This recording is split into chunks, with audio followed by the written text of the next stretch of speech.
मुजफ्फरगढ़ से खबर शामिल करते हैं। मुजफ्फरगढ़ से हमारे नुमाइंदे मियां अरसलान जोया, ब्यूरो चीफ। मुजफ्फरगढ़ के इलाकों शाहजमाल और चौगिदपुर में बीमार लागर जानवरों का गोश्त महंगे दामों फरोख्त। मुजफ्फरगढ़ के इलाकों शाहजमाल और चौगिदपुर में लागर बीमार और करीब उलमर्ग जानवरों को ज़बह करके न सिर्फ लाशें तल्फ करने की बजाय फेंक दी जाती हैं, चूँकि तफन और बीमारियों का बायस बनती हैं, और इनका गोश्त 600 रुपये खुले आम फरोख्त किया जा रहा है।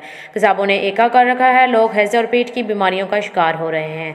जिम्मेदार इदारों और इंतजामिया ने चुप रखी है। गरीबों का जीना मुहाल, आवाम का कोई पुरसाने हाल नहीं। शहरियों अयाज अहमद, मोहम्मद आरिफ, हजूर बख्श, मोहम्मद सलीम, मोहम्मद सलमान, अब्दुल मजीद, मोहम्मद तैयब और दीगर ने डिप्टी कमिश्नर मुजफ्फरगढ़ से नोटिस लेने का मुतालबा किया है।